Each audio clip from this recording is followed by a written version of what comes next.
अवांजी समातुन ताईं radio voice of Sindh London. हिन तारे हुन हंध हुत मुंहिंजा सुपरी सजण माखी मंद कोड़ा थियनि न कॾहिं। भलारे भिटदणी जे भलारे बैत सां मुंहिंजी आवाज़ मुसाफ़िर radio voice of Sindh London त थी दुनिया जी कुंड कुड़छ ताईं। जंहिंजा माॻ ॿुधिजे पियो उन्हनि मिड़नी महिरबाननि खे सिक भरियो सलाम शाल क़बूल पवे। 9 अक्टूबर 2021 छंछर जे ॾींहुं प्रोग्राम सोच वीचार साण करे अवां जी ख़िदमत में हाज़ुर अवां जो पंहिंजो मेज़बान हबीब लगारी। प्रोग्राम जी शुरूआति में अवां लाइ इहा ई दुआ त शाल जितू जो सुख सलामती सां हुजो, कॾहिं बि ॾुखियो ॾींहुं न ॾिसो ऐं कॾहिं बि अवां जो मुर्कूं मेरियूं न थियनि। शाल जितू जो सुख सलामती सां हुजो, हमेशह पंहिंजी धरती ऐं धरती वासियुनि लाइ जाखोड़ींदा रहो। समाज में रोज़ को न को अहिड़ो वाक़ियो थिए थो जंहिंखे ॿुधंदे ॼण त लिङ कांडारजी था वञनि। हर तरफ़ रुॻो बेवसी ऐं बेहसी जूं बलाऊं आहिनि जेके माण्हू जे वजूद खे ॼण त ॻिझनि वांगुरु पटे रहियूं आहिनि। समाज में जॾहिं अनारकी वधंदी आहे तॾहिं अहिड़ा त शर्मनाक वाक़िया थींदा आहिनि जो इंसानी जो कंध पे ॼण त झुकी पवंदो आहे। अहिड़ो ई वाक़ियो पने आकिल में बि थियो आहे। पनो आकिल जिते 10 खां वधीक स्कूली शागिर्दियाणियुनि खे ज़्यादती जो निशानो बणाए संदन वीडियो बि रिकॉर्ड कयो वियो, जंहिंखां पोइ मासूम नीगरियुनि ऐं संदन वालदैन खे ब्लैकमेल कयो वियो। नेठ हिकु निगरी जे वालिद हिमत करे थाणे ते दाह ॾिनी, जंहिंखां पोइ ज़्यादती ऐं वीडियो रिकॉर्ड करण वारो मामिलो मंज़र आम ते आयो। 14 सालनि जी मासूम निगरी खे ज़्यादती जो निशानो बणायो वियो, जंहिंजे वालिद शिकायत कई त जवाबदार यासिर आराई ऐं संस चाचे मुनीर आराई ॿिनि प्राइवेट स्कूलनि जे 10 खां वधीक शागिर्दियाणियुनि खे मुबैना तौरु ज़्यादती जो निशानो बणाइण बाद संदन वीडियोज़ पिणु रिकॉर्ड कयो। ज़्यादती जो शिकार निगरियुनि जूं उमिरियूं 10 खां 14 सालनि ताईं ॿुधायूं वञनि थियूं। जवाबदार चाचे भाइटे विच में तलख़ कलामी खां पोइ हिक ॿिए जूं वीडियोज़ वेझनि माइटनि खे उमाइण बाद मामिलो मंज़र आम ते आयो। पने आकिल में शागिर्दनि सां ज़्यादती वारे मामिले बाबति पने आकिल जे बाइजी थाणे जी हद ॻोठ हाजी ख़ान चाचोड़ वासण 14 वारनि जी शागिर्दियाणी सां पिणु ज़्यादती कई वई। निगरी जे वालिद मारूफ़ बाइजी थाणे ते पहुची NC दाख़िल कराईंदे मौक़िफ़ इख़्तियार कयो त जवाबदार मुनीर आराई ऐं संस भाइटे यासिर आराई 14 वरनि जी संस धीअ खे ज़्यादती जो निशानो बणाए संस वीडियो रिकॉर्ड कई, जंहिंखां पोइ जवाबदार असांखे धमकी ॾिनी त जेकॾहिं तव्हां कंहिंखे ॿुधायो त वीडियोज़ वायरल कंदासीं। जॾहिं त निगरी जे वालिद जी फ़रियाद ते पुलिस निगरी जे मेडिकल लाइ लेटर जारी कयो, पर वारस मेडिकल कराइण बदिरां निगरी खे घर वठी विया। ॿिए पासे ज़रीअनि इहो बि ॿुधायो त ॿिन्ही जवाबदारनि 10 खां वधीक शागिर्दियाणियुनि खे ज़्यादती जो निशानो बणायो। जवाबदार मुनीर आराई ऐं संस भाइटे में तलख़ कलामी थी। ज़रीअनि इहा बि दावा कई त जवाबदार मुनीर आराई ॿिनि शागिर्दियुनि सां ज़्यादती करे वीडियो रिकॉर्ड कई, जेका संस वेझनि माइटनि ॾांहुं जवाबदार यासिर आराई पारां मोकिली वई। जंहिंखां पोइ जवाबदार मुनीर आराई पिणु यासिर आराई जूं 7 खां वधीक वीडियोज़ वेझनि माइटनि खे उमाणियो, जिन बाद मामिलो मंज़र ते आयो। जिनसी ज़्यादती जो निशानो बणियल शागिर्दियाणियूं अॼु बि इंसाफ़ जूं मुंतज़र आहिनि। ज़रूरत इन ॻाल्हि जी बि आहे त जवाबदारनि खे फ़ौरी तौरु गिरफ़्तार कयो वञे। उनखां सवाइ जवाबदारनि खे अहिड़ी अलमनाक सज़ा ॾिनी वञे त पोइ वरी ॿीहर को बि जवाबदार अहिड़ो क़दम खणण जी हिमत न करे। राणीपुर में समाजी अॻवान रोशन राजपर जो मौत अञा ताईं ॻुझारत बणियल आहे। राणीपुर भरिसां ॻोठ मूसा राजपर में समाजी कारकुन रोशन राजपर जे मौत जो कारण अञा ताईं मालूम न थी सघियो आहे। हुनजो तशदुद थियल लाश संस घर मां हथ आयो हो। इन हवाले सां इंसानी हक़नि जी कमीशन पाकिस्तान बि बिना देर जांच जो मुतालबो कयो हो, जॾहिं त हाणे सिंध जे वॾे वज़ीर जे इंसानी हक़नि बाबति ख़ासि मददगार सरिंदर वलासाई पिणु नोटिस वरितो आहे। ख़ासि मददगार जी हिदायत ते घरू खाते जे सेक्रेटरी खे ख़त मोकिले मौक़े जे ग़ैर जानबदार जाच जी हिदायत कई वई आहे। सिंध में सिहत जे सहूलियतुनि जी अणहूंद इंसानी हयातियूं दाव ते लॻाए छॾियूं आहिनि। सिंध जिते वबाउनि जो गढ़ बणिजी वई आहे, उते डेंगी जे केसनि में पिणु वाध थी रही आहे। उरड़ी मलेरिया कांगो वायरस डेंगी समेत मुख़्तलिफ़ बीमारियुनि सिंध में कलूर करे छॾिया आहिनि। उन खां अॻु एड्स, कारी कामण ऐं ॿिनि बीमारियुनि सबबु पिणु केतिरियूं ई जानियूं ज़ाया थी चुकियूं आहिनि। डेंगी वायरस में हिकु भेरो ॿीहर वाध थी रही आहे। गुज़िरियल 24 कलाकनि में डेंगी जा 62 खां वधीक केस रिपोर्ट थी चुका आहिनि। रिपोर्ट थियल केसनि मां 27 केस कराची, 30 केस हैदराबाद, जॾहिं त 5 केस मीरपुर ख़ासि में रिपोर्ट थिया आहिनि। अक्टूबर महीने में हिन वक़्त ताईं डेंगी जा 229 केस रिपोर्ट थी चुका आहिनि, जंहिंमां अंदाज़ो लॻाए सघिजे थो त उहो वायरस केॾी न तेज़ी सां पखिड़िजी रहियो आहे। सिंध सूबे अंदरि कोरोना सबबु 6 ॼणा ज़िंदगी जी जंग हाराए विया, जॾहिं त 136 नवां केस पिणु रिपोर्ट थिया। सिंध में सिहत बाबति ॻणती जोॻियूं हालतूं आहिनि। रत जो अतियो ॾींदड़नि में ख़तरनाक बीमारियुनि जा इंकशाफ पिणु साम्हूं आया आहिनि। रत जो अतियो ॾींदड़नि मां 5% डोनर एड्स, हेपाटाइटिस बी ऐं सी ऐं मलेरिया जहिड़े मर्ज़ में मुब्तला निकिता। 24 ज़िलनि मां गॾु कयल अगनि अखरनि ख़तरनि जूं घंटियूं वॼाए छॾियूं आहिनि। रत अतियो कंदड़नि में 1350, मतिलबु त गॾियल माण्हुनि जे 29% HIV में मुब्तला आहिनि। सिंध ब्लड ट्रांसफ्यूज़न अथॉरिटी मूजिबि 8 महीननि दौरान मुख़्तलिफ़ ब्लड बैंक्स में 4,55,000 खां मथे रत जा अतिया ॾिना विया, जिन मां 24,000 खां वधीक माण्हुनि खे 5 वॾियूं बीमारियूं निकितियूं। सिंध में मूज़ी मर्ज़नि मुख़्तलिफ़ वक़्तनि ताईं वॾा हाञा कया आहिनि, जंहिंजे हवाले सां सिहत खाते जा उपाउ बि के जोॻा नाहिनि हूंदा। अहिड़ियुनि बीमारियुनि जा नवां इंकशाफ सिंध में ॻणती जोॻी लहर पैदा करण खां घटि नाहिनि। कराची जी ख़ानगी बैंक जे रिकवरी ऑफिसरनि जे रड़ियनि जे करे ज़हनी परेशानी में मुब्तला थी हिकु शहरी दिलि जो दौरो पवण सबबु लाॾाणो करे वियो। कराची जे इलाइक़े शाह फैसल 3 नंबर जो रवासी मोहम्मद शरीफ़, जंहिं ख़ानगी बैंक मां कर्ज़ वरितो हो, पर गुरबत ऐं बदहाली जे करे हू रक़म वापसि न करे सघियो, जंहिंजे करे बैंक इंतिज़ामिया पारां संस मथां मुसलसल ज़हनी दॿाउ विधो पई वियो, जंहिंजे करे हूअ दिलि जो दौरो पवण सबबु ज़िंदगी जी जंग हाराए वियो।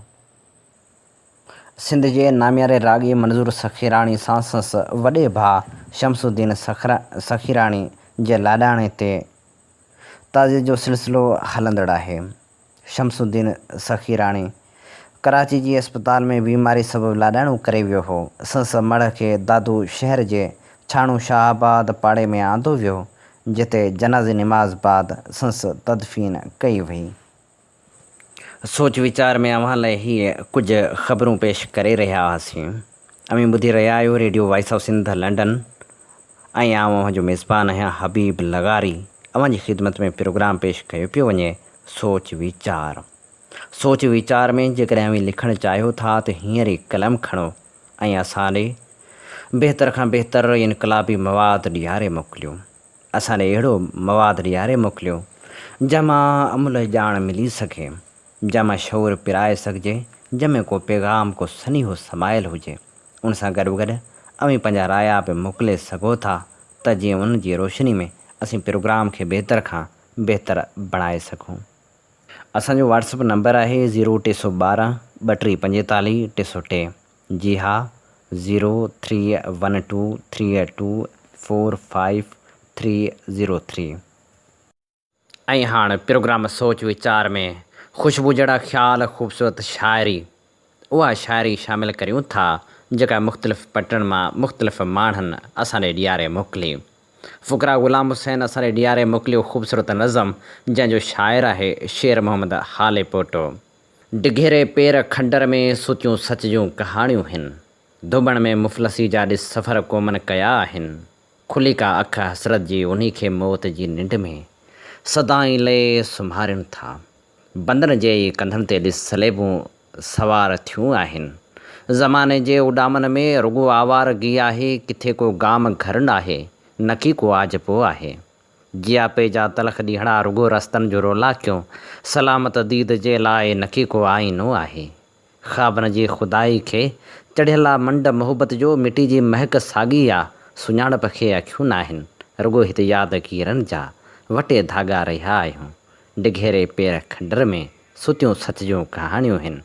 उमेदूं सभु उछाणियूं आहिनि, उमेदूं सभु उछाणियूं आहिनि। रुके स्टेशन तां ख़ूबसूरत शाइर कमर खोसे जो ख़ूबसूरत ग़ज़ल असां ॾे ॾियारे मोकिलियो।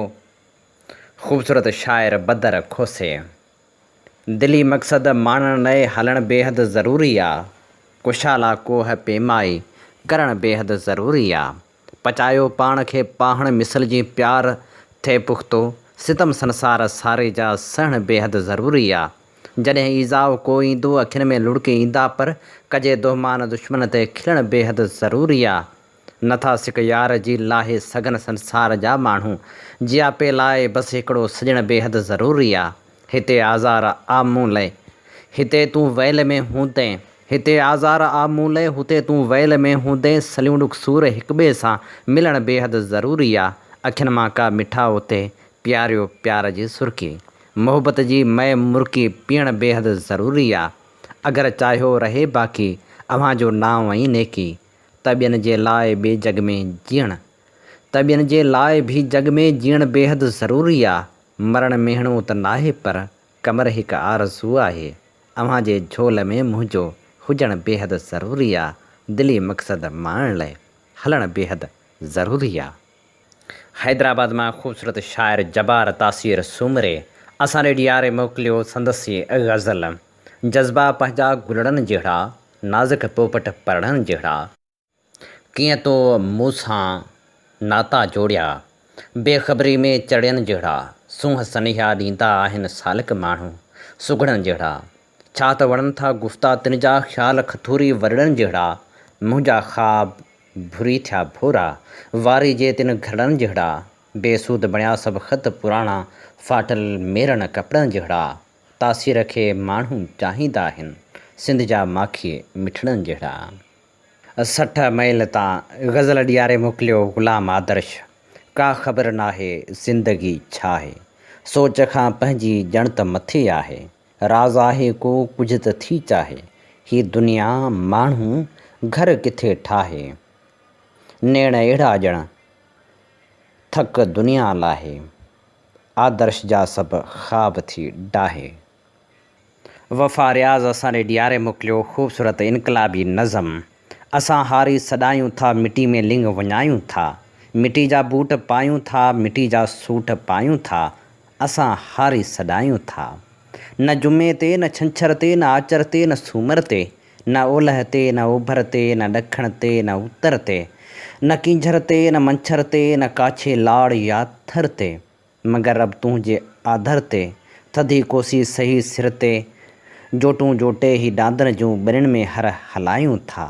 मिटी जा बूट पायूं था, मिटी जा सूट पायूं था। असां हारी सॾायूं था। कयूं रोबो आगाटो था, खणूं बोछण ऐं ॾाटो था। बटन वारो फिटल सारो, लुणूं पोइ गाह घाटो था। वरी ॾाटे सां लाबनि में कटियूं सारियुनि जो घाटो था, या सटकुट साण सारियुनि जी विझूं संगनि में साटो था। असां हर तरह मिटी जे कमनि खां न लवायूं था। मिटी जा बूट पायूं था, मिटी जा सूट पायूं था।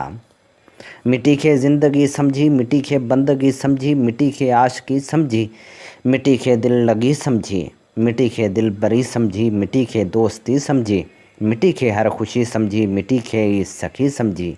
मिटी लऊं लऊं खिलायूं था, मिटी सां रूह रिझायूं था। मिटी जा बूट पायूं था, मिटी जा सूट पायूं था। नचे जो धूड़ धरती खे, असां आसमान भायूं था।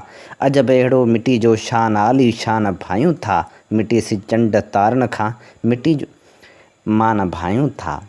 मथे सिज चंड तारनि खां मिटी जो मान भायूं था। मिटी अल्लाह जो अफ़ज़ल असां अहसान भायूं था। त तॾहिं ई रियाज़ लोरड़ सो मिटी जा गीत ॻायूं था, मिटी जा बूट पायूं था, मिटी जा सूट पायूं था। असां हारी सॾायूं था, मिटी में लिंग वञायूं था, मिटी जा बूट पायूं था, मिटी जा सूट पायूं था। टंडे जानमोहन जे पटन मां ख़ूबसूरत शाइर यूनुस हमदम लिखियो, वक़्त जा थी विया सिलसिला बेवफ़ा, साथ हूंदे रहिया भर जला बेवफ़ा।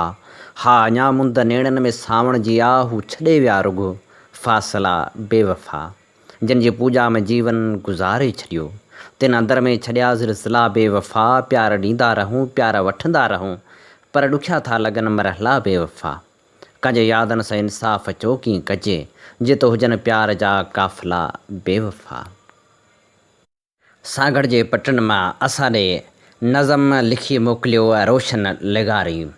दिलि थी चाहे चंड टिकायूं, उपमा ॻोल्हे टेड़ू लायूं, कतियुनि खे पोइ भाकुर पायूं, शाम निमा में होलियूं ॻोल्हियूं, पंछी ॻोल्हियूं ॿोलियूं ॻोल्हियूं। पोपट उॾरनि पोयां डोड़ूं, कणकूं निसरनि आभूं जाचूं, आत गमन लाइ लाभूं जाचूं। हाण अखियुनि मां ॻोढ़ा तड़ियूं, दर्द नवां ई पोढ़ा तड़ियूं। सावण मुर्की पाण बि मुर्कूं, मौजनि में मेहराण बि मुर्के, लाड़ मथां चांडाण बि मुर्के। घर घर में हित काज हुजनि बसि, टहकनि जा हित राज हुजनि बसि।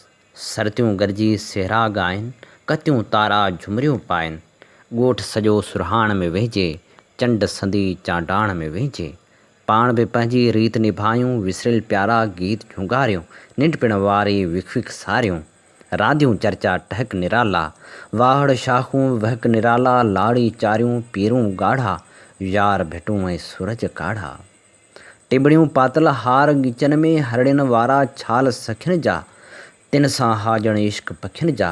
हाय रोशन वक़्तु वियो सो, पंहिंजो भी ॼण वक़्तु वियो सो। दिलि थी चाहे वक़्तु मोटायूं, दिलि थी चाहे चंड टिकायूं, दिलि थी चाहे चंड टिकायूं। ऐं हाणे सोच वीचार में नामियारे लेखक नसीर मेमण जो मज़मून शामिलु कयूं था, जंहिंजो उनवान आहे PTI सिंध खे छा ॾेई सघंदी। जेकॾहिं सुवालु कजे त मुल्की मामलनि में हिन वक़्तु सिंधियुनि जो केतिरो अमल दख़ल आहे ऐं खेनि केतिरो ॻणियो थो वञे, त जवाबु ॿुड़ी मिलंदो। जॾहिं खां तहरीक इंसाफ़ हुकूमत में आई आहे, उनजी अवलियत पंजाब ऐं ख़ैबर पख्तूनख्वा आहिनि। सिंध में उनजो थोरो घणो मर्कज़ वरी बि कराची शहरु आहे, जितां उन पाण बि सीटूं खटियूं त माज़ी में कराची खे कंट्रोल कंदड़ सिंध इतिहादी धुर बि कराची लाइ हाय घोड़ा कंदी रहे थी। उहा अलॻि ॻाल्हि आहे त कराची लाइ बि सवाइ 1100 अरब रुपयनि जे पैकेज जो ऐलान थियण खां वधीक कुझु बि नाहे कयो वियो। सिंध जे बाक़ी ज़िलनि लाइ बि हिकु पैकेज जो ऐलान कयो वियो हो, पर उन ते बि कंहिं अघ भराई बाबति अवाम खे का आगाही नाहे। इस्लामाबाद जे पार्लियामानी आफ़ीसनि तोड़े ब्यूरोक्रेसी जे गॾिजाणियुनि में सिंध जे तरक़ियाती रिथाउनि वग़ैरह बाबति कलाकनि जा कलाक का बि ॻाल्हि ॿोल नाहे थींदी। ऐं समूरो वक़्तु PTI जे हुकूमत वारनि ॿिनि सूबनि जे रिथाउनि ऐं मसइलनि ते ॻाल्हि ॿोल थींदी आहे। कुझु गॾिजाणियुनि में त सिंध जो ज़िक्र ईंदे PTI जे वज़ीरनि जा रिमार्क्स बि ॿुधण में आया आहिनि। हिकु गॾिजाणी में वज़ीर अज़म पाण बि सिंध बाबति हिकु निहायत ग़ैर ज़िम्मेवाराणो जुमिलो अदा कयो, जेको गॾिजाणी में मौजूदु ब्यूरोक्रेट्स खे बि महसूसु थियो। PTI खां अॻु नवाज़ शरीफ़ जी वफ़ाक़ी हुकूमत वक़्तु बि सूरत हाल का बहितर न हुई। उन वक़्तु त सॼी वफ़ाक़ी हुकूमत में हिकु ॿ सेक्रेटरी सिंधी हुआ। उन वक़्तु बि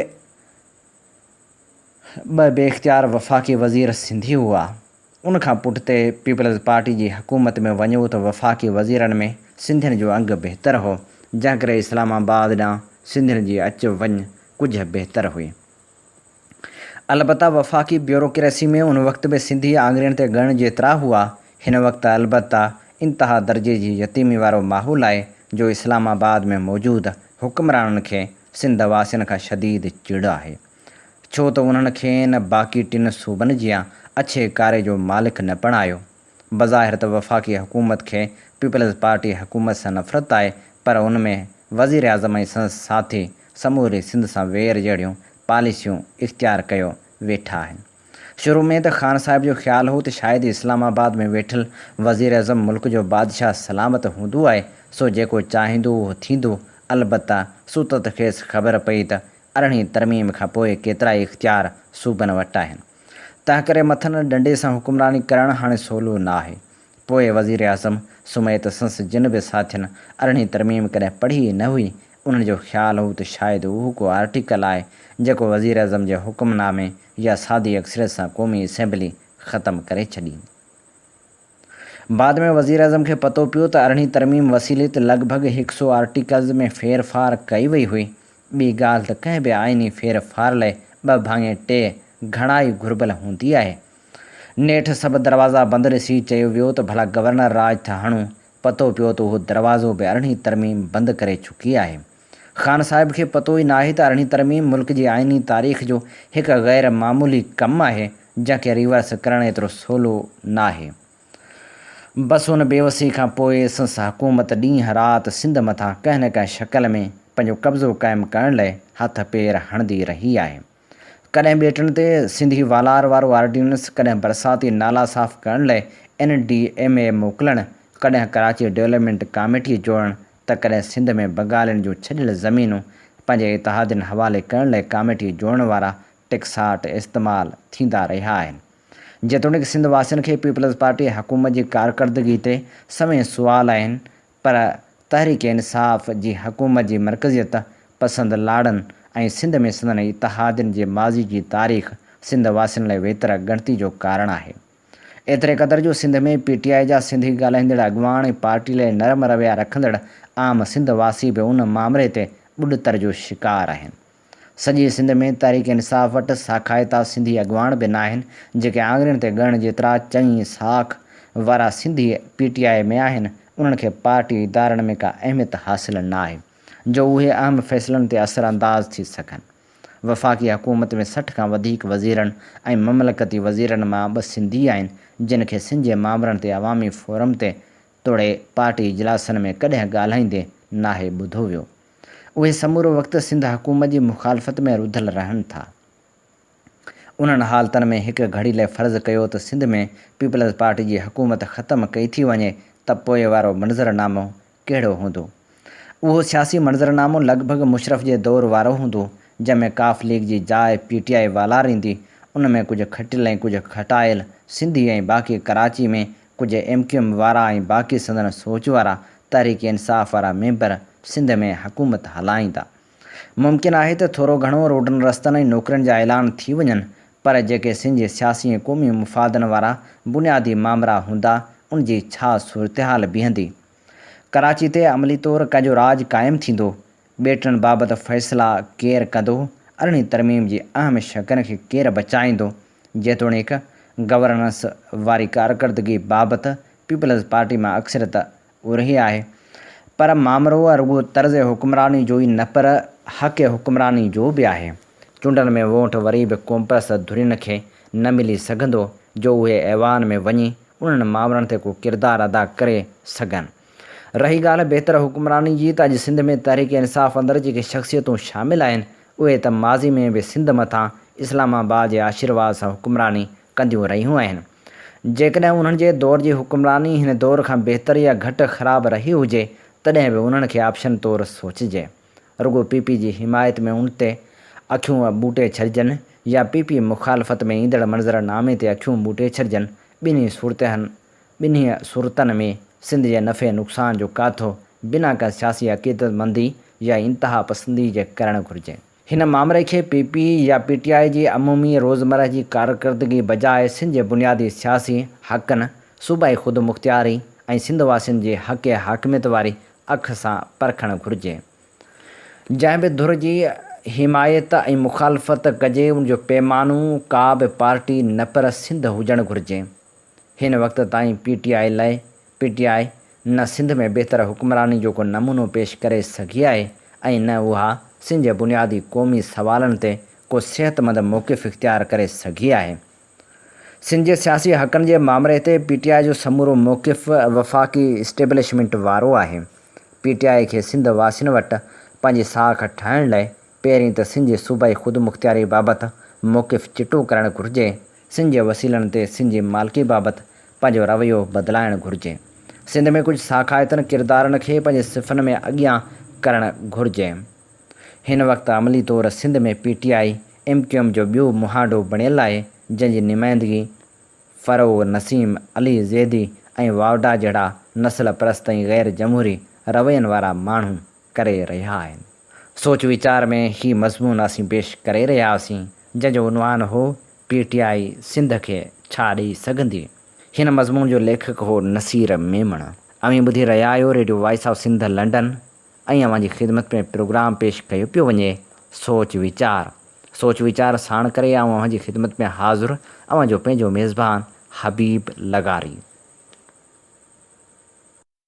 अव्हीं ॿुधी रहिया आहियो radio voice of Sindh London ऐं अव्हांजो मेज़बान आहियां हबीब लगारी। अव्हांजी ख़िदमत में प्रोग्राम पेश कयो पियो वञे सोच वीचार। सोच वीचार जे सफ़र में हाणे शामिलु करियूं था कुझु कौल ऐं कुझु नसीहतूं। हज़रत अली करमल्लाह वजहू फ़रमायो, टिनि हस्तियुनि जो एहतराम करियो, उस्ताद, वालदेन, बुज़ुर्ग। टे शयूं पाण सां गॾु रखो, सचाई, ईमान, नेकी। टिनि शयुनि खे यादि रखो, अहसान, नसीहत ऐं मौत। टिनि शयुनि जे लाइ विढ़ो, वतन, इज़त, हक़। टिनि शयुनि ते क़ाबू रखो, कावड़, ज़ुबान, नफ़्स। टिनि शयुनि खां बचो, बुराई, चुगली, हसद। टे शयूं हिकु भेरो मिलंदियूं आहिनि, वालदेन, हुस्न, जवानी। टे शयूं सोची सम्झी खणो, क़दम, कसम, कलम। अजायन उमेदनि खां बचंदा रहो, जो उहा अहमकनि जी मूड़ी आहे। तमामु थोरियूं उमेदूं पूरियूं थियनि थियूं ऐं तमामु थोरा बदबख़्त इक़बाल ते रहनि था। सभ खां वॾी मुसीबत उमेद जो टुटणु आहे। इंसान ॾुख नथा ॾियनि, उन सां लाॻापियल उमेदूं ॾुख ॾींदियूं आहिनि। अजायूं उमेदूं तोखे दोखे में विझी रहियूं आहिनि ऐं जॾहिं हक़ीक़त जी ख़बर पवंदी त उन वक़्तु तोखां धार थी वेंदियूं। अजायनि उमेदनि जो नतीजो अफ़सोस ऐं निदामत, गुनाहनि जो नतीजो तबाही ऐं मौत आहे ऐं तवाज़ा जो फल बुज़ुर्गी ऐं शराफ़त आहे। अजायनि उमेदनि ऐं ख़्वाहिशनि जो नतीजो ॾुख ऐं अफ़सोस ऐं उन जो नतीजो मौत ऐं बर्बादी आहे। अजायनि उमेदनि ऐं ख़्वाहिशनि में उमिरियूं ज़ाया ऐं बर्बाद थी वञनि थियूं। अजायनि उमेदनि ऐं ख़्वाहिशनि जी घणाई अक़ल जी ॾफेड़ जी निशानी ऐं घणो सुवाल करणु माण्हुनि जे मलाल जो सबबु आहे। अजायूं उमेदूं रखणु अखियुनि जी नज़र खे अंधो करे छॾनि थियूं। अलाह जी यादि सां अखियुनि में रोशनी ऐं दिलि में नूर पैदा थी वञे थो। अलाह जी मख़लूक़ ते जबर या ॾाढ न कंदा करियो, छो त अलाह पाक हर जाबिर जो कंध टोड़े छॾींदो आहे। हीअ दुनिया हिकु आज़माइश जी जाइ आहे। दुनिया ऐं आख़िरत जो मिसाल ईअं आहे जीअं कंहिं शख़्स जूं ॿ ज़ालूं हुजनि, हिक खे राज़ी करे ऐं ॿी नाराज़ रहे। मां तव्हांखे उन दुनिया खां होशियारु करियां थो। हीअ हलंदड़ फिरंदड़ शइ आहे, अॼु तव्हांजे हथनि में, सुभाणे वरी ॿिन जे हथनि में। ए इंसान, तोखे छा थियो आहे जो थोरी शइ हासिलु करे ख़ुशि थीं थो ऐं आख़िरत खे विसारे छॾीं थो। मुरवत उहा आहे त पंहिंजे वाइदनि खे पूरो करियो। जंहिं कम खे पूरो करण जी ताक़त न हुजे, उन्ही जो ज़िमो बि न खणो। जल्दबाज़ी हिमाकत ऐं चरियाई आहे ऐं उहा इंसान जी बदतरीन कमज़ोरी आहे। सरदार उहो थी सघे थो जेको कोशिश ऐं जदोजहद खां कमु वठे। जेकॾहिं जिस्म मौत लाइ आहे त ख़ुदा जी राह में शहीद थियणु सभ खां बहितरु आहे। सभ खां वधीक फ़याज़ माण्हू उहो आहे जेको अहिड़नि माण्हुनि सां सुठो सलूक करे जिन मां हुनखे का बि उमेद न हुजे। वधीक माफ़ु कंदड़ उहो आहे जेको बदिलो वठण जी ताक़त बि रखंदड़ हुजे पर पोइ बि माफ़ु करे छॾे। बहितरीनु महीनो उहो आहे जंहिंमें इज़त ऐं आबरू खे महफ़ूज़ रखियो वञे। बहितरीनु सकून उन में आहे त ख़ुदा जी अताअत ते ख़ुशि रहिजे। हीअ असीं अव्हांजी ख़िदमत में पेश करे रहिया हुआसीं हज़रत अली करमल्लाह वजहो जिन जा मुबारक कौल। प्रोग्राम सोच वीचार में हाणे वर्क वरायूं था उन तारीख़ी किताब जा जंहिंजो नालो आहे सिंधू जूं सल्तनतूं। हीअ किताब नामियारी लेखका इलाही सलबेनिया जो लिखियलु आहे, जंहिंजो सिंधी में तर्जुमो कयो आहे मुज़फ़र बुख़ारी। असीं अॼु अव्हांजी ख़िदमत में पेश करे रहिया आहियूं हिन किताब जी 7वीं क़िस्त। असीं जॾहिं केटी बंदर पहुतासीं त मुकमिल राति थी चुकी हुई ऐं हर तरफ़ ऊंदहि जो राज हो। असांजी ॿेड़ी अची किनारे सां लॻी। अली नवाज़ हिकु तख़्तो खणी हिकु पासो ॿेड़ी जे किनारे ते ऐं ॿियो पासो ख़ुश्की ते रखियो। असीं ॿेड़ी मां लही ऊंदहि में गुम थी वियासीं। हर तरफ़ ख़ामोशी छायल हुई। ओचितो 2 माण्हू ज़ाहिर थिया। हुननि जा मथा कपिड़े सां ढकियल हुआ ऐं अची असां सां मिलिया। असांखे उहा राति हिकु इमारत में गुज़ारणी पई। सुबुह जो ख़बर पई त उहा इमारत स्कूल जी हुई ऐं मूंखे उहो ॿुधी ॾाढी शर्मिंदगी थी। सिंध में उहे स्कूल उताकनि ऐं मीटिंग हॉलनि जो कमु ॾियनि था, बसि पढ़ाई जो कमु नथा अचनि। हिकु ॿार असां लाइ पाणी खणी आयो त जीअं असीं हथ पेर धोई वठूं, जेके गप सां लिथड़ियल हुआ। पोइ मेणबती जी रोशनी में असीं चांहि पीअण लॻासीं। हर माण्हू पंहिंजे पंहिंजे मतिलब जो ख़बरूं ॿुधाए रहियो हो। संदन ॻाल्हियूं त सिंधी में थी रहियूं हुयूं, तंहिं करे मूंखे कुझु बि सम्झ में न थे आयो। बसि ओचितो हिकु अहिड़ो नालो आयो जेको मूं लाइ ओपिरो न हो। हा, एलेक्जेंडर ब्रिंस डेल्टा जो ही इलाइक़ो ॾिसण लाइ आयो हो। अली नवाज़ पोइ मूंखे उनजो उर्दू तर्जुमो ॿुधाईंदो रहियो। उहे माण्हू चई रहिया हुआ त हू ईस्ट इंडिया कंपनी जो मुलाज़िम ऐं जासूस हो ऐं 19वीं सदी में हिते आयो हो। तिन ॾींहंनि में हिन डेल्टा जी भलाई हुई। बाबू मूंखे ॿुधायो। सुबुह जो अरुगो छोकिरा पढ़ण लाइ स्कूल पहुता। छोकिरियूं सॼो ॾींहुं अधु मैल परे लॻल नलके यानी हैंड पंप तां पाणी भरण जो कमु कंदियूं रहियूं। हिकु साल अॻु में सरकार उते हिकु पाणी जो तलाउ ठाहिरायो हो, पर उन में कॾहिं बि पाणी न आयो। मथां ऐं वहकरे वारे हंध ते आपाशी जो मतिलबु मिठो पाणी आहे, जेको पीअण लाइ बि इस्तेमालु थिए थो, पर लहवारी वहकरे में रुॻो खारो पाणी आहे। चौधारी मौजूदु उहो पाणी डेल्टा जे माण्हुनि जे कंहिं बि कम जो न आहे। मूंखे ॾींहं जो ॻोठ जो सैर कराइण वठी विया। असीं मिटी हाणियुनि घटियुनि मां हलंदा रहियासीं। उहे काठ जा ठहियल रिवायती घर हुआ, जिन में हवा लाइ बादकीर रिधणो ऐं गुसलखानो बि मौजूदु हो। हीअ ग़रीबनि जी वसंदी हुई, पर हर तरफ़ सफ़ाई नज़र अची रही हुई। वणियुनि में किथे बि प्लास्टिक जूं थैलियूं, शॉपिंग बैग ऐं रंगीन कागज़ या सिगरेटनि जूं पनियूं फाथल न हुयूं, छाकाणि त अहिड़ी का ख़रीदारी थींदी न हुई। तंहिं करे उछलाइण लाइ बि कुझु न हो। मूंखे को जानवर बि नज़र न आयो। गुज़िरियल राति असां जेका चांहि पीती हुई, उन में बि खीर न हो। जवान कमज़ोर ऐं हिसियल नज़र अची रहिया हुआ ऐं ॿार परे खां ई लॻो थिए त घटि खुराक जे करे कमज़ोर आहिनि। असांखे वरी उहो ई गप मां सफ़र करे ॿेड़ी ताईं पहुचणो पियो। सुबुह जो कुझु सियाणड़ो हो ऐं हवा पाणी में लहरूं पैदा करे रही हुई। ओचितो बाबू ॾाढो जज़्बाती नज़र अचणु लॻो। हुन मूंखे हिकु फिटल शहर ॾिसण लाइ ज़ोर भरियो, जिते ससु नंढपिणु गुज़रियो हो, सोकी बंदर। हिन वक़्तु गप जो हिकु मैल डिघो मैदान हो। किथे किथे तमर जा वण बि नज़र अची रहिया हुआ। अहिड़ो ई मंज़र हो जहिड़ो हिन डेल्टा जे हर हंधि नज़र अची रहियो हो। बाबू मूंखे ॿुधायो त सोकी जो मतिलबु सुखियो सताबो आहे ऐं 60 साल अॻु हीउ ॾाढो अमीर तरीन शहरु हो। अरबी समुंड जे ज़रिए हितां जो कपिड़ो ॾेसावर वेंदो हो ऐं वापारी बि ॾाढा अमीर हुआ।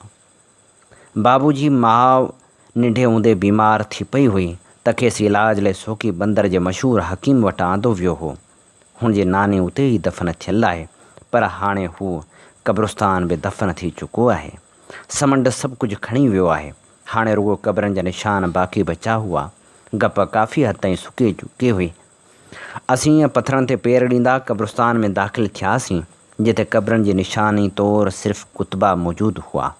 बाबू पंहिंजे नानी जी क़बर ते बीही रहियो ऐं चपनि में कुझु पाइणु लॻो। हुन हथ खणी दुआ घुरी ऐं पोइ असीं अॻिते वधियासीं। अॻिते हलियासीं त हुन कुझु बुनियादनि ॾांहुं इशारो करे चयो त हीअ बाज़ार हुई, हीअ 100 horse power G rice mill हुई ऐं हीअ उनजो आगुर हो। असां थोरो अॻिते वधियासीं त हिकु चोरस क़िस्म जो बुनियादु नज़र आयो। हीअ वॉशरूम हो। बाबू चयो। हिकु ॿिए ख़ुलासी ॿुधायो त हीअ मस्जिद हुई। अली नवाज़ हिकु हंधि ॾांहुं इशारो कंदे चयो त हीअ मंदरु हो। बाबू चयो हीअ डेल्टा कंहिं वक़्त में ओज ते हो। विरहाङे खां अॻु सिंध ॾाढी अमीर हुई ऐं सिंधी सुखिया सताबा हुआ। सोकी बंदर खां असां खारो छाण ॾांहुं उभारो सफ़र शुरू कयो, जेको हिन उजड़ियल ॿेटनि जी दुनिया जे सुंदर शहरनि मां हिकु हो। जेल, जेको कंहिं वक़्तु ॾाढ जो उञाण हो, सो हाणे ढही चुको हो। लूण जे वधी वञण जे करे खजनि जा वण सुके चुका हुआ।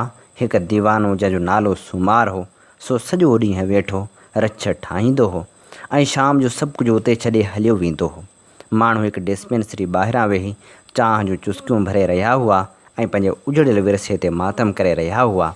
साम्हूं हिकु रेज़की दुकानु हो ऐं आउं उन तां कुझु खटमिठड़ा ख़रीद करण लाइ मुड़ियसि त मेरी कमीज़ पातल ऐं थुल्हनि ऐं मिरांजड़ियुनि कारियुनि शीशनि जी ऐनक वारो हिकु शख़्स मूंखे ॾिसी कावड़ में कुझु चवणु लॻो। मूं बाबू खां पुछियो, हीउ छा थो चवे? हुन वराणियो चरियो आहे। हुन ॻाल्हि अॻिते वधाई ऐं सम्झे थो त अंग्रेज़ ख़राबु आहिनि, पर हिते जो डॉक्टर उहो नथो मञे। हू चवे थो अंग्रेज़ सुठा माण्हू आहिनि। आउं ॾाढी मुतासिर थियुसि। मूं पुछियो, छो? हुन चयो, अंग्रेज़ राज में इंसाफ़ हो। हिकु मुहाणे चयो, हाणे ॾिस त असांजी कहिड़ी हालति आहे। अंग्रेज़नि जे दौर में ॾाढी सस्ताई हुई। बाबू चयसि। हिकु ॿिए झूने मुहाणे बि विच में दख़ल ॾिनो ऐं चयो, उन दौर में अछी खंडु, जंहिंखे विलायती खंडु बि चयो वेंदो हो, सा 10 पैसा किलो हुई। ओचितो डॉक्टर सुवालु कयो, पर अंग्रेज़नि असांजे हिंदू भाइरनि खे भारत वञण ते छो मजबूर कयो? बाबू टेबल ते हथु हणंदे चयो, ऐं छो पंजाब खे असांजे दरिया ते कब्ज़ो करण जी इजाज़त ॾिनी वई? शाम धुंधल को पखड़ी चुकी हुई ऐं असीं सभु गॾु वेठल हुआसीं। उन वक़्तु आउं उहो ई सोचे रही हुयसि त गुज़िरियल चंद ॾहाकनि में हिन क़दीम दरिया में केतिरियूं ड्रामाई तब्दीलियूं आयूं आहिनि। 17वीं सदी में सिंधु नदी खे लालची नज़रनि सां ॾिसंदड़ अंग्रेज़ अमलदारनि खां केरु पुछे त हीउ दरिया सुकी वेंदो त खेनि उन ते एतबार ई न अचे हा। कंहिंजी बि अहिड़ी अगकथी मौजूदु न आहे त 21वीं सदी में आबपाशी जे रिथाउनि ख़ातिर हिन दरिया खे सुकायो वेंदो। 200 साल अॻु जॾहिं अंग्रेज़नि पहिरियों भेरो सिंधु दरिया ॾिठो हो, तॾहिं हीअ मुंहुंज़ोर पुरालो ख़तरनाक ऐं मर्ज़ी जो मालिक दरिया हो। कंहिं माण्हू जे वहम ऐं गुमान में बि न हो त हिकु ॾींहुं डेल्टा जे हिन हिसे में मिठो पाणी मौजूदु ई न हूंदो। सर थॉमस रो, जेको मुग़ल दरबार में ईस्ट इंडिया कंपनी पारां मुक़ररु कयल पहिरियों बरतानवी सफ़ीर हो, त पंहिंजे पहिरें मरासिले में 24 नवंबर 1615 ईस्वी ते लिखियो हो त सिंधु नदी वापार जे लिहाज़ खां अहम हैसियत रखे थी। ईंदड़ 5 सालनि ताईं हू सिंधु नदी खे मशहूरु ऐं इंतिहाई मुनासिबु दरिया क़रार ॾींदो रहियो। संदसि इहो बि चवणु हो त हिते जा माण्हू कपिड़े उणण जा माहिर आहिनि ऐं संदन कपिड़ो ॾींहां ॾींहुं मशहूरु आहे। सिंधु नदी में ॿेड़ियुनि जो सफ़र मुमकिन आहे। हुन सादनि लफ़्ज़नि में उहो बि लिखियो हो त पर अफ़सोस उन लाइ असांखे पोर्चुगीज़नि सां मुक़ाबिलो करणो पवंदो। 1613 ईस्वी में पोर्चुगीज़नि धमकी ॾिनी हुई त जेकॾहिं अंग्रेज़नि खे सिंध में वापारु करण जी इजाज़त ॾिनी वई त हू ठठे जे बंदरगाह खे बाहि ॾेई साड़े छॾींदा। डेल्टा खां थींदड़ समूरे वापार ते संदन हिकु हठी क़ाइमु हुई ऐं ईस्ट इंडिया कंपनी, जंहिंखे 1601 में राणी एलिज़ाबेथ वापार जी इजाज़त ॾिनी हुई, सा अञा उन लाइक़ु न थी हुई त पोर्चुगीज़नि जो मुक़ाबिलो करे सघे। 1935 में अंग्रेज़नि बम्बई में पोर्चुगीज़नि खे शिकस्त ॾिनी ऐं मुग़ल दरबार में अहम मक़ाम हासिलु करण में कामयाबु थिया, पर उन जे बावजूदु वटनि उहो वखर न हो जेको हिंदुस्तानी ख़रीद करणु चाहिनि। थॉमस रो सामान जे विकिरे न थियण ते लिखियो, समूरा गिल्ट वारा गिलास ऐं ॿिया उहे जेके चमड़े जे खोल में बंदि हैंडल वारा आहिनि, से एतिरा त ग़ैर मयारी ऐं बेकार आहिनि जो को बि माण्हू उहे तोहफ़े तौर पे क़बूलु करण लाइ तयारु न आहे। ख़रीद करणु त अञा बि मुमकिन नज़र अचे थो, अञा बि नामुमकिन नज़र अचे थो। उहे गिलास ॿाहिरीं तरफ़ खां तमामु गंदा आहिनि ऐं मंझंदि तमामु घणी धप आहे। तव्हांजो समूरियूं तस्वीरूं टको बि नथियूं लहनि। हिते बि कंहिं शइ जी न पर बहितरीनु सामान जी ज़रूरत आहे। सुठो ऐं ऊचो कपिड़ो, सुठियूं ऐं सुहिणियूं तस्वीरूं जहिड़ियूं असां वटि अची इटली खां अचनि थियूं। हिते बि ॾिसावर मां तमामु सुठो सामान अचे थो ऐं माण्हू असांजो सामान ॾिसी चिथरूं कनि था ऐं खिलनि था त असां कहिड़ियूं शयूं खणी आया आहियूं। हाणे सभु कुझु हिंदुस्तान जे हक़ में हो। अंग्रेज़ सिंध जे कपिड़े लाइ चांदी ॾियण लाइ तयारु हुआ, जीअं कंपनी जे वापारियुनि 1636 में लिखियो हो। हिन वक़्तु सिंध जे सामान जो को बि सानी न आहे। उहे शयूं रखण सां ई विकिजी वञनि थियूं। उहे रंग ऐं रूप जे लिहाज़ खां बि तमामु नफ़ीस आहिनि। कंपनी जी पहिरीं कोशिशि इहा हुई त कंहिं तरह सां ठठे में कोठी क़ाइमु थी वञे। बहरहाल उन्हनि कोशिशनि खे हिकु अंग्रेज़ सामूंडी धाड़ेल विलियम कोब जे करे सख़्तु नुक़सानु पहुतो हो ऐं अंग्रेज़नि खे सख़्तु पशेमानी खे मुंहुं ॾियणो पइजी रहियो हो। बहरहाल 1939 ताईं सभु मामला तइ थी विया ऐं कंपनी खे ठठे में कुझु माण्हू मुक़ररु करण जी इजाज़त मिली वई। कंपनी पंहिंजे वापारनि ते ज़ोर भरियो त हूअ सिंध में ई रहनि, छाकाणि त उतां जेको सामान अचे थो सो गुलनि जहिड़ो नफ़ीस ऐं सुहिणो आहे। कंपनी कुझु अहिड़ा क़दम खयां जिन जो ख़राबु नतीजो निकितो। ख़ासि तौरु क़ीमतनि में घटिताई जे करे 1662 में उहा कोठी बंदि करणी पई। उन सां गॾु आगरे, अहमदाबाद ऐं बसरा वारियूं कोठियूं बि बंदि थी वियूं। उनखां लॻभॻि हिकु सदी पोइ 1758 में कंपनी ॿीहर उहे कोठियूं खोलण लाइ कोशिशूं शुरू करे छॾियूं। आहिस्ते आहिस्ते अछनि चांवरनि जो वापारु थियणु लॻो। करमज़ी रंग, रेशम ऐं दिलकश रंगनि वारो ऊनी कपिड़ो बरतानवी मार्केट में जाइ पैदा करे चुको हो ऐं उनजी तमामु घणी घुर्ज हुई। उन्हनि रंगनि में वाङणाई ऐं ॻोढ़ो साओ रंग ऐं मिसालनि में लौंग ऐं दालचीनी खे अहमियत मिलणु लॻी। सिंध में मक़ामी नस्ल जे कल्होड़नि मुग़लनि खां इक़्तिदार हासिलु करे वरितो हो ऐं हू अफ़गान फ़ातिहनि जा ॾन भरो हुआ। रक़म सां गॾु ऊनी कपिड़ो बि ॾन में ॾींदा हुआ। कल्होड़ा अंग्रेज़नि ते इतमाद न कंदा हुआ, जंहिंजी पोज़ीशन हिंदुस्तान में ॾींहों ॾींहुं मज़बूत थी रही हुई ऐं 1775 में हिननि अंग्रेज़ वापारियुनि खे निकाली ॾेई छॾी। जल्दी कल्होड़नि खां इक़्तिदार टालपुरनि खसे वरितो ऐं सिंध जा हाकिम बणिजी विया ऐं अंग्रेज़नि वरी बि वापसी जूं कोशिशूं शुरू करे छॾियूं। उन वक़्तु हिंदू वापारियुनि जेके कराची शहर जो पायो विझंदड़ हुआ, कराची खे बंदरगाह तौरु इस्तेमालु करणु शुरू कयो हो, तिन अंग्रेज़नि ते पाबंदी लॻाए छॾी हुई। बहरहाल आख़िरकार टालपुरनि खे अंग्रेज़नि सां मुआहिदो करणो पियो ऐं नाथन करो कराची ऐं ठठे लाइ अंग्रेज़नि जो नुमाइंदो मुक़ररु थियो। हाणे कंपनी फ़ैसिलो करे चुकी हुई त मुक़ररु नुमाइंदो न रुॻो वापार लाइ दलाल जो कमु कंदो पर जासूसी बि कंदो। टालपुर बि ॾाढा शकी मिज़ाज हुआ। हुननि बि करो जी निगरानी शुरू करे छॾी हुई। संस मुकमिल चुरपुर, सिफ़ारतकारी, समाजी लाॻापन ऐं वापार ते नज़र रखी पई वई। जॾहिं करो कराची पहुतो त उनजे चंद महीननि खां पोइ मई 1799 में अंग्रेज़नि ॾखण हिंदुस्तान जे अज़ीम मुस्लिम अॻवान टीपू सुल्तान खे शिकस्त ॾिनी ऐं क़त्ल करे छॾियो। उन वाक़े खां तुर्त पोइ कंधार, मस्कत ऐं भारत जे अहम मुस्लिम क़ुवतनि टालपुरनि खे मुहतात रहण ऐं अंग्रेज़नि जे चालाकियुनि खां ख़बरदार रहण लाइ राब्ता शुरू करे छॾिया। आख़िरकार 1800 में करो खे सिंध निकाली ॾिनी वई। सिंध में वधंदड़ किरोध जे करे ईस्ट इंडिया कंपनी लाइ परेशानियूं वधी चुकियूं हुयूं।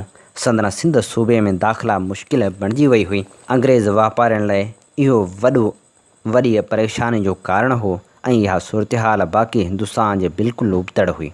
18वीं सदी दौरान अंग्रेज़ सरकार सॼे नंढे खंड मां महसूल जी उगाड़ी जा हक़ हासिल करे वरिता हुआ ऐं फ़ौज रखण जी बि इजाज़त मिली वई हुई। बारूद, जहाज़नि ऐं हिसाब किताब जे रजिस्टरनि जी मदद सां अंग्रेज़नि 1639 में मद्रास ऐं 1690 में कलकत्ते में पेर जमाए वरिता हुआ।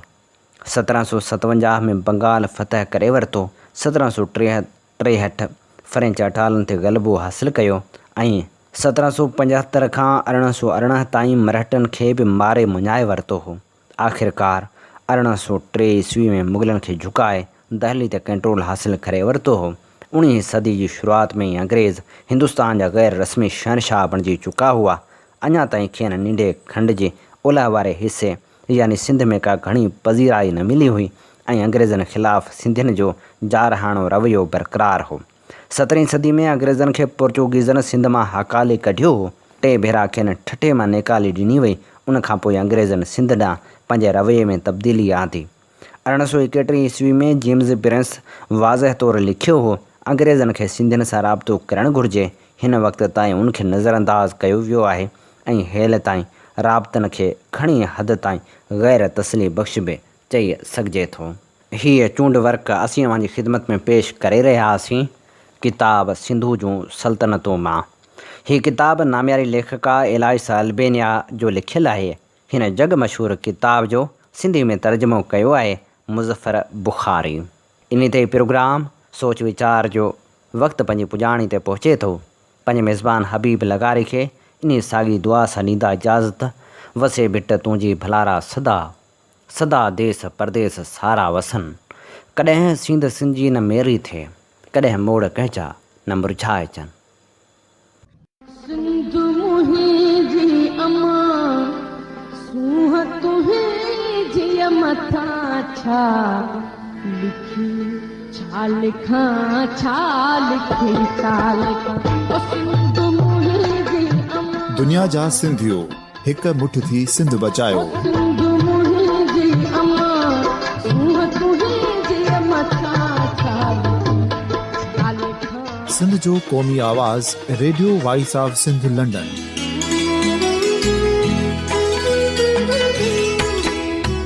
Radio voice of Sindh London पंहिंजी नशरियात में सिंध जी सियासत, समाज, इक़्तिसादियात, तारीख़, क़ौमी उमंगुनि ऐं इख़्लाक़ियात मुतलिक़ सिंध जी हक़ीक़ी तर्जुमानी कंदे प्रोग्रामनि खे असराइतो बणाइण लाइ सिंध जे घण घुरनि ऐं धरतीअ सां प्यार कंदड़ अदीबनि, दानिशवरनि, सहाफ़ियुनि, उस्तादनि, वकीलनि ऐं हर तबिके जे मानवारनि सजणनि खे सिंध में शऊरी इनक़लाब लाइ सहकार जो सॾु ॾियूं था।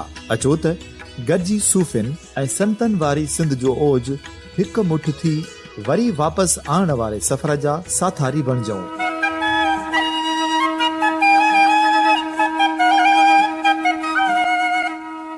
हिकु नए सुबुह जी शुरूआत जो पड़ाॾो घर घर, ॻोठ ॻोठ ऐं शहर शहर ताईं पहुचायो। शाल सिंध आबाद ऐं ख़ुशहाल थिए, सिंधी माण्हू सुखियो ऐं सताबो थिए।